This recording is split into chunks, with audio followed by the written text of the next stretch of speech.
Nanjiba from Bangladesh. If someone promises to Allah that he will not commit such and such a sin, he did that, and he makes an unreal promise to Allah which he cannot keep, what should he do? And if a student observes 3 fasts in the name of Allah as an expiation for breaking an oath, and if he hears from many that 10 poor people should be fed or clothed, if he also promises Allah that he will clothe or food, give clothes or food to 10 poor people for all the promises he has made to Allah in his life, which he could not keep, and he breaks his oath, now he has to give clothes or food to 10 poor people as expiation for breaking the same oath again. Nanjiba for Bangladesh has asked that if someone promises to Allah and does not keep that promise, what should he do? Here you have to make a differentiation between a promise to Allah and an oath to Allah. There's 2 differences. When you promise something, it is you're telling Allah, okay, I will do this, I will do that. That's different than taking an oath. If you take an oath, it should have certain clause. Like how Allah takes an oath of fig, Allah takes an oath of Al-Asr, Al-Fajr, then of the mountains. So when you take an oath, you take oath of something, and taking oath is of different types, what scholars say. So promise is something else, that okay, I promise that I will do something, that I promise I'll be good, I promise I'll be truthful. That's different.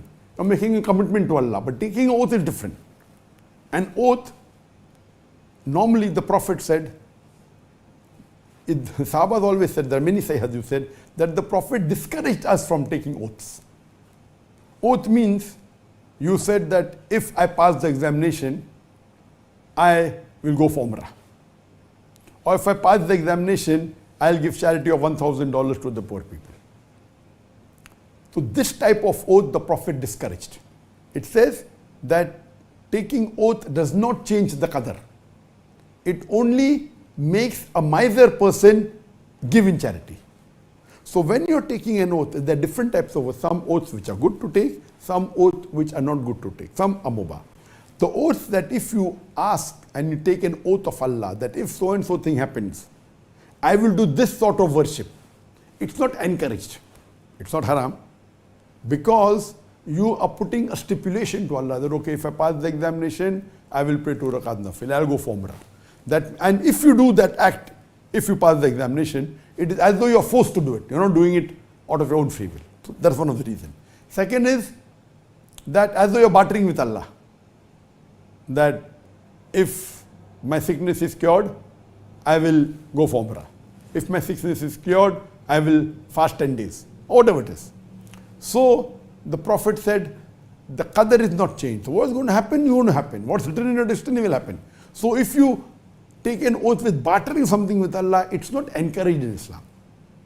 It's not haram, but it's not encouraged. The Prophet said, it only makes a miser person give charity. So miser person says that, okay, if I get healthy, I will give $1,000. Okay, the miser person doesn't give charity, so at least he'll give $1,000. So the Prophet personally preferred give charity. Okay, I have decided I'll give charity today, $1,000. Very good.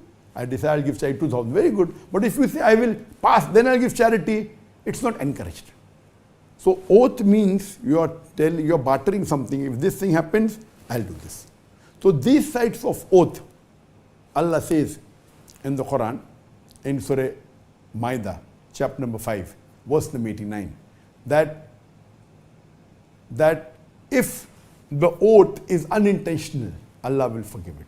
But if it's an intentional oath, then if you do not keep it, if you do not fulfill the oath, give a kafara. Kafara means give kafara, give expiation of feeding 10 poor people, miskin people, and feed them the same way how you feed your family. So if you're a rich person and you spend maybe $100 per meal, so feed 10 people with $100 each.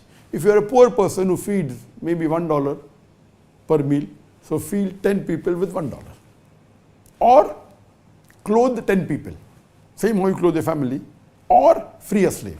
So this is the condition put by Allah subhanahu wa ta'ala in Surah Ma'idah chapter number 5 verse number 89, that if it's unintentional oath, Allah will forgive, but if it's intentional, and if it is oath done by you, and if you do not fulfill it, feed 10 people, poor people, how you feed your family, or clothe 10 people, or you free a slave.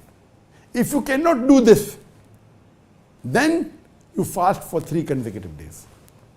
So if you make an oath, the best the Prophet said is do it, as long as the oath is not a haram oath. Now there are some oaths which are haram.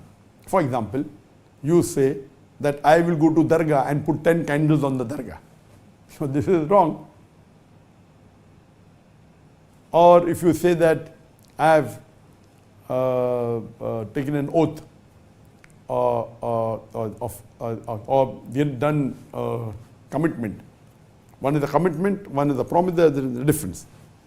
And if you say that if this thing happen, I'll do this, if this thing happen, I'll do idol worship. Idol worship is haram. So anything you say, if I pass the examination, I will do idol worship. Idol worship is haram. So in these conditions, if you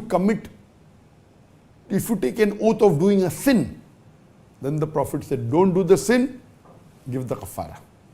So if you have given an oath to commit a sin, or given a promise to commit a sin, don't do that sin, do a kafara of feeding 10 people, or clothing 10 people, or freeing a slave. If you cannot afford it, then you can fast for 3 consecutive days. There are some things which is not a sin, but you can't afford to do.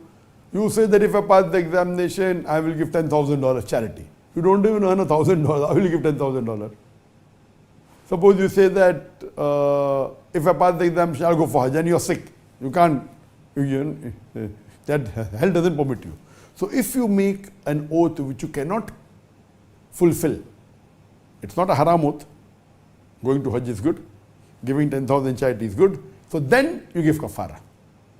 That is feed 10 people, poor people, equivalent to how you feed your family, or clothe 10 people, or free a slave. If you can't afford this, then fast 3 consecutive days. So one oath which is haram, you should not do it, only give kafara. One oath is which you have committed but you cannot do it because you can't afford to do it, or you're not healthy, you don't have the money. Then the third type is which is mubah. Okay, if I pass, I will give charity, and you have the money, then you give charity. This is optional. One thing is there which is oaths which are good.